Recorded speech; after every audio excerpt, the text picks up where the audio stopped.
During Microsoft's terrible, no good, very bad week, it was understandable that some news didn't warrant as much focus. Dying Light developer Techland canceled 2 titles, potentially including its fantasy RPG, though thankfully there were no layoffs. EA is literally shutting down servers for Anthem in January of 2026. However, it's the situation at Unknown Worlds Entertainment, developer of Subnautica, and everything surrounding its upcoming sequel that escalated into something else entirely. On July 2nd, Krafton, which acquired the developer in 2021 for $500 million, suddenly announced that its leadership, co-founders Ted Gill, Charlie Cleveland, and Max McGuire, had been replaced by Steve Papoutsis, effective immediately. The latter is known for his work on Dead Space, but more recently for heading up Striking Distance Studios of the Callisto Protocol infamy. Papoutsis would become CEO and help deliver Subnautica 2 as a more complete and satisfying entry in the series, one that truly lives up to player expectations, per the publisher. Needless to say, this blindsided the player base. Unknown Worlds had recently begun releasing devlog videos, and it seemed that early access was on track for launching later this year. We wouldn't know just how much this decision shocked the former leadership until a few days later. However, perhaps sensing how this all looked, the studio released a statement. While helping Papoutsis transition into his role as CEO, it also assured players that the day-to-day team that's worked on the title over the last few years remains completely unchanged. And after that snafu with Krafton's financial report, where it said the next Subnautica would be a multiplayer live service game, the studio wanted to reassure you. It will remain a single-player first experience with optional cooperative multiplayer. No subscriptions, no loot boxes, no battle pass, no microtransactions. However, this was only the beginning, as one of the co-founders, Charlie Cleveland, would post on Reddit about how the team poured their hearts into the game, and that we know that the game is ready for early access release, and we know you're ready to play it. And while we thought this was going to be our decision to make, at least for now, that decision is in Krafton's hands. And after all these years, to find that I'm no longer able to work at the company I started stings. As you'd probably expect, this led to a fresh wave of backlash against the publisher, but things were about to get a whole lot worse. Bloomberg's Jason Schreier reported that Subnautica 2's early access had been delayed to the next year, against the wishes of former leadership. However, the studio was allegedly due to receive a $250 million bonus if it met certain revenue targets by the end of 2025. As you probably surmised, delaying early access would mean Unknown Worlds wouldn't hit those targets and thus wouldn't receive the bonus, with sources claiming that it would be shared among all employees. Considering this could result in bonuses worth millions, Krafton's motives were viewed as even more ulterior, based on what we knew, of course. Unknown Worlds would subsequently release the first gameplay teaser trailer for Subnautica 2 and officially announced a delay to 2026 for early access. Along with the usual reasons, wanting to implement feedback and improving in some areas, it also cited the need for more content. As such, fans could expect more biomes, tools, creatures, and so on. It's also still being developed by the same core team, everyone. Please remember that.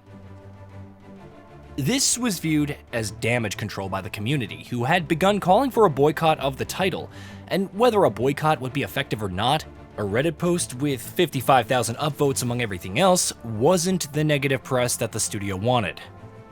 It certainly wasn't what Krafton sought, and so it took the next unexpected step, revealing why it replaced leadership in the first place, on its own website at that.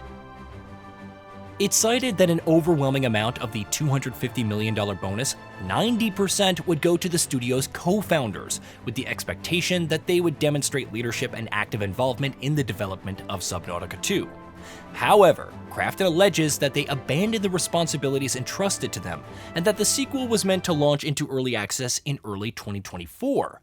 But the timeline has since been significantly delayed. It made multiple requests to Charlie and Max to resume their roles as game director and technical director respectively, but both declined to do so. It even called out the failure of Moonbreaker and how Cleveland was dedicated to working on films instead of focusing on Subnautica 2's development.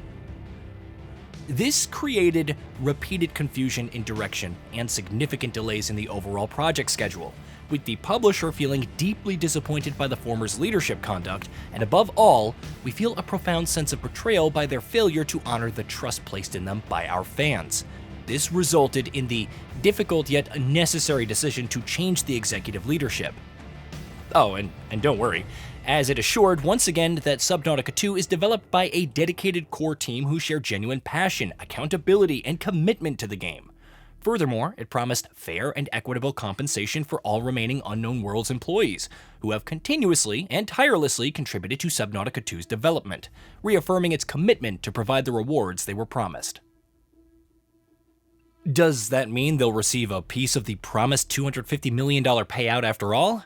Whether it will or won't, the roller coaster has yet to stop, as the former co-founders have announced a lawsuit against Krafton, and that the details should become, at least mostly, public, per Cleveland. And while not keen on the same, he believes this needs to be made right. Subnautica has been my life's work, and I would never willingly abandon it, or the amazing team that's poured their hearts into it.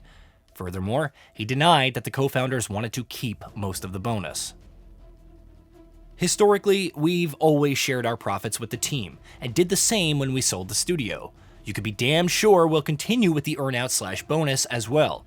They deserve it for all of their incredible work trying to get this great game into your hands. Schreier would state on Reset Era that no one disputes that Cleveland and Maguire were barely involved with Subnautica 2. However, Krafton's statement about how the game was in terrible shape without their involvement is contradictory to the current expectations of things going smoothly now that they're gone.